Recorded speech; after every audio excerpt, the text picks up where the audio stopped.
Praise the Lord. प्रभु यीशु मसीह नासरी के नाम में आप सभी को जय मसीह की। परमेश्वर के महान नाम को धन्यवाद हो। परमेश्वर ने फिर से एक बार एक नया दिन को आपके और मेरे जीवन में जोड़ा है ताकि हम उसके नाम को ऊंचा करें और उसकी आशीष और अनुग्रह को अपने जीवन में अनुभव करते रहें। आप सभी का रिवाइवल प्रेयर सेंटर चैनल में स्वागत है। डेली वर्ड आप तक पहुंचते रहेगी। आप परमेश्वर के वचन को सुनकर आशीषित होते रहें। आज के मनन के लिए हम परमेश्वर के वचन से देखेंगे भजन संहिता की पुस्तक उसका 68 अध्याय उसके 19 और 20वां वचन। भजन संहिता की पुस्तक 68 अध्याय 19 और 20वां वचन। इस जगह में इस प्रकार से लिखा हुआ है, धन्य है प्रभु जो प्रतिदिन हमारा बोझ उठाता है। वही हमारा उद्धार करता ईश्वर है। वही हमारे लिए बचाने वाला ईश्वर ठहरा। यहोवा प्रभु मृत्यु से भी बचाता है। Praise the Lord. परमेश्वर के महान नाम को धन्यवाद हो आज का दिन के लिए और इस वचन के लिए। इस वचन में हम देखते हैं प्रभु के लोगों, सुनने वाले हर एक लोगों से मैं कहना चाहता हूँ, ये जीवित परमेश्वर का वचन है जो उसकी प्रेरणा से, उसकी आत्मा की प्रेरणा से लिखा गया है। और ये वचन जीवित, पवित्र और परमेश्वर जो सुनता है उनके हृदय पे काम करता है। इसलिए मैं आपसे कहना चाहता हूँ, इस वचन को ध्यानपूर्वक सुनिए और आप परमेश्वर के वचन पे विश्वास करिए। प्रभु यीशु मसीह पे विश्वास करिए। परमेश्वर आपके जीवन में काम करेंगे। यदि आप पहली बार भी सुन रहे होंगे, मैं आपसे कहना चाहता हूँ, परमेश्वर के वचन को आप सुने, आशीषित होंगे। आपके जीवन की उस तमाम ताकतें, तमाम बातों को परमेश्वर दूर करेंगे। हम इस जगह पे देखेंगे कि धन्य है प्रभु जो प्रतिदिन हमारा बोझ उठाता है। वो हमारा बोझ उठाने वाला परमेश्वर है। मैं आपसे कहना चाहता हूँ, आज संसार में हर एक व्यक्ति बोझ के तले दबे हुए हैं। हर एक व्यक्ति जो परमेश्वर को अपना बोझ नहीं देते हैं, जो परमेश्वर को अपना बोझ उठाने नहीं देते हैं, उन लोगों से मैं कहना चाहता हूँ, हर एक लोग अपने बोझ को लेकर चल रहे हैं। मैं आपसे कहना चाहता हूँ कि आप अकेले इस बोझ को उठाकर चलना बहुत मुश्किल है। आप उस बोझ के तले आप दब जाएंगे।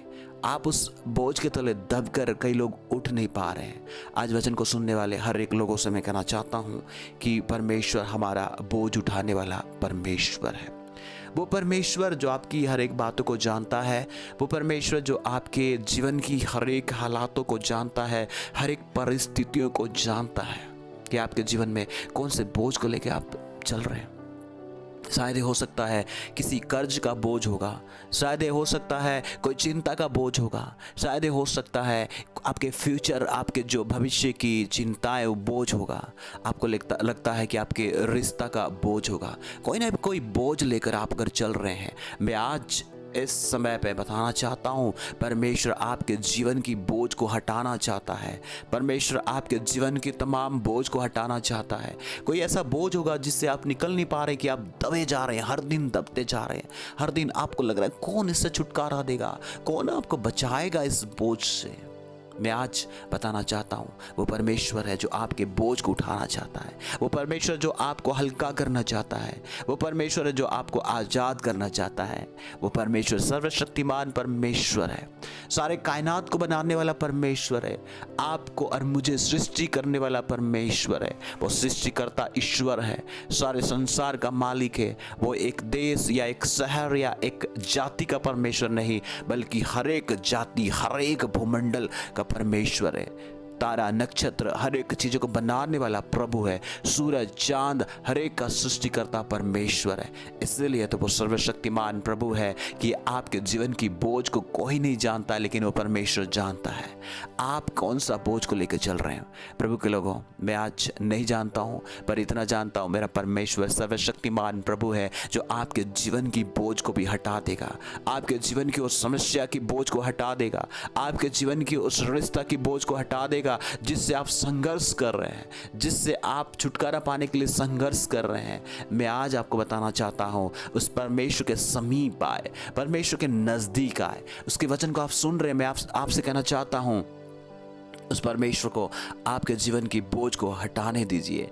प्रभु प्रतिदिन हमारा बोझ को उठाना चाहता है, वो उठाता है।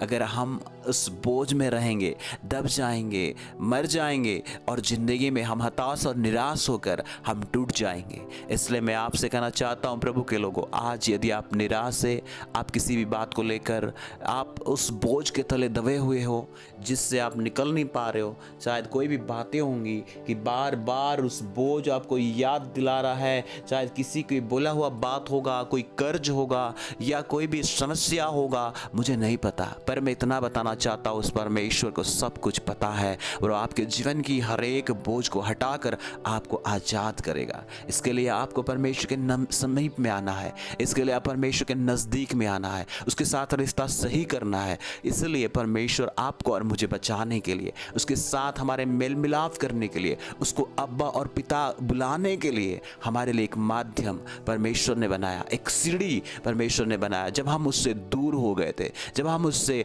पाप में गिर के हम उससे दूर हो गए थे, पाप के बोझ से दबे हुए थे, तो हमें आज़ाद करने के लिए, उस पाप को निकालने के लिए परमेश्वर ने अपने पुत्र प्रभु यीशु मसीह को भेजा, ताकि वो आपको और मुझे आज़ाद करे, आपको और मेरे पापों से छुटकारा दे, आपके जीवन की हर एक बातों को अपने ऊपर में ले ले, हर एक दुख, हर एक परेशानी को अपने ऊपर ले ले, उस पाप को अपने ऊपर ले ले।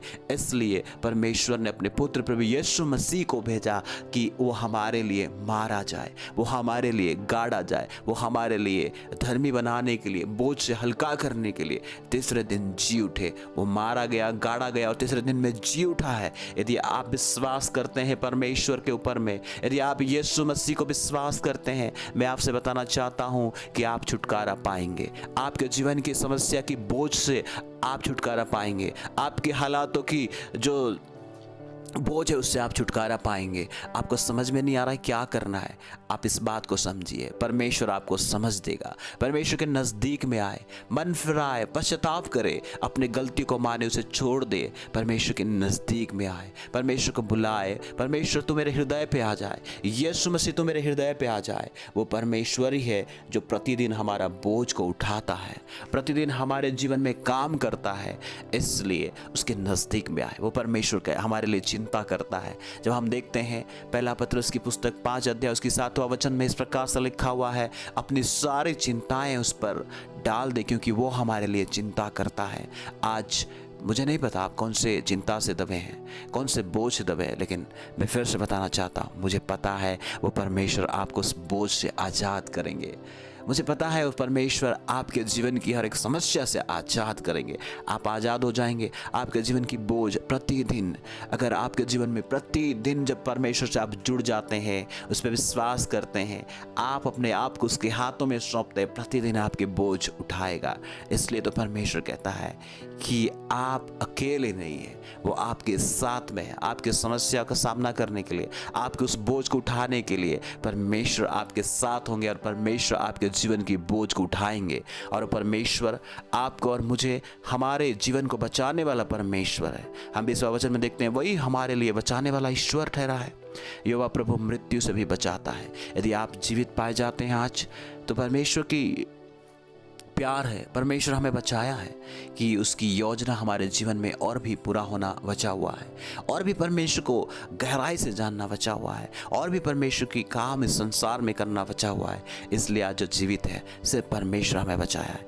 हमारी कोई लियाकत, हमारी कोई खूबी नहीं है, सिर्फ उसकी करुणा और दया है जो हम आज जीवित पाए जाते हैं। इसलिए परमेश्वर के लोगों, आज मैं इस बात को आपके सामने में रखा हूँ। पहली बातें हैं कि परमेश्वर आपके और मेरे जीवन की बोझ को उठाना चाहता है और प्रतिदिन उठाता है। दूसरी बात है वो हमारा उद्धार करता है। चाहे कोई भी परेशानी, कोई भी दिक्कत, कोई भी हालातों में क्यों ना हो, वो उद्धार करने वाला परमेश्वर है। प्रभु यीशु मसीह उद्धार करने वाला, उद्धार करता है, मुक्ति दाता है, शांति दाता है। वो आपके जीवन की हर एक बातों से उद्धार करेगा, आपके मन में अपनी शांति को भरेगा, आपके जीवन में अपने प्यार को भरेगा। इसलिए आप उस परमेश्वर पर विश्वास करें, क्योंकि वो मार्ग है, वो सत्य और जीवन है। अगर आपके जीवन में जीवन पाना है, आपके जीवन में शांति पाना है, यीशु मसीह के नज़दीक आए, क्योंकि वो हमें बचाया है और आपके और मेरे जीवन में उसके प्यार, उसकी शांति को भरना चाहता है। वो हमें मृत्यु से भी बचाता है। इसलिए इस परमेश्वर के नज़दीक में आए, उसके साथ रिश्ता सही करें। यदि आप पहली बार सुन रहे हैं तो मैं आपसे कहना चाहता हूँ, यदि आप अभी तक विश्वास नहीं किए हैं, वो आपका पिता परमेश्वर होगा जब आप विश्वास करेंगे। वो आपका ही परमेश्वर है, वो आपका ही पिता है। आप उसको आप ढूंढ रहे हैं, अभी तक नहीं पाए हैं, तो इस वचन को आप विश्वास करें, आपको मिल गया वो सच्चा परमेश्वर, आपका पिता। इसलिए आप उसके नज़दीक में आए, उसके पास वापस आए, यीशु मसीह पे विश्वास करें। तमाम बातों को दूर करेंगे आपके जीवन से और छुटकारा देंगे। यदि आप सुनते आए हैं फिर भी आपके जीवन में बोझ है, आप विश्वास करते हैं, आप विश्वासी हैं, फिर भी आपके जीवन में कोई बोझ लेकर चल रहे हैं, आपके जीवन में कोई भी ऐसी परेशानी को लेकर चल रहे हैं, छुटकारा नहीं पा रहे हैं, तो मैं आज आपसे बताना चाहता हूँ, सब कुछ परमेश्वर के हाथ में सरेंडर कर दीजिए, सब कुछ उसके ऊपर छोड़ दीजिए, उसके ऊपर में निर्भर हो जाइए, उसको अपने आप को नहीं बल्कि परमेश्वर के ऊपर में डिफेंस हो जाए और उस परमेश्वर के नज़दीक अपने रिश्ता को सही करे, परमेश्वर के साथ में पश्चाताप करे, विश्वास करे और प्रभु के वचन के अनुसार अपने जीवन को बिताए। परमेश्वर आप सभी को इस वचन के द्वारा आशीषित करे। आइए हम मिल के प्रार्थना करें। धन्यवाद परमेश्वर यहोवा, यीशु मसीह नासरी के नाम में हम आपके नज़दीक में आते हैं। पिता, हम धन्यवाद देते हैं आज का दिन के लिए। प्रभु, जितने लोगों ने आपके वचन को सुना है, जो आज बोझ को लेकर चल रहे हैं, शायद कोई बीमारी का बोझ, कोई कर्ज का बोझ या कोई भी प्रकार की परमेश्वर पिता बोझ को लेकर चल रहे हैं उनके जीवन में, आप उस बोझ को ले लीजिए, हटा दीजिए आपके प्यार और शांति, और परमेश्वर आपका उस प्यार को भर दीजिए, ताकि परमेश्वर सुनने वाले हर एक भाई बहन आपके ऊपर निर्भर हो जाए, आपके ऊपर भरोसा करे और आपकी वो शांति में अपने जीवन बिताने के लिए सहायता करें। धन्यवाद हमारी प्रार्थना सुनने के लिए। प्रभु, सुनने वालों में से कोई भी अगर हताश, निराश है, दुखी है, प्रभु यीशु के नाम से आप उनके जीवन की उस अवस्था को बदल दीजिए। आप उनके संग और साथ रहे, साथ चले। धन्यवाद आपके वायदाओं के लिए। आप कभी भी हमें नहीं छोड़ते हैं और आप पे भरोसा करने वाले परमेश्वर कभी भी लज्जित नहीं होते, इसलिए धन्यवाद हो। यीशु मसीह के नाम में मांगते हैं, आमीन। यदि आप पहली बार सुने हैं, अभी तक सब्सक्राइब नहीं किए हैं, तो जरूर सब्सक्राइब करें। थैंक यू सो मच सुनने के लिए। गॉड ब्लेस यू और दूसरों तक भी शेयर करें। जय मसीह की।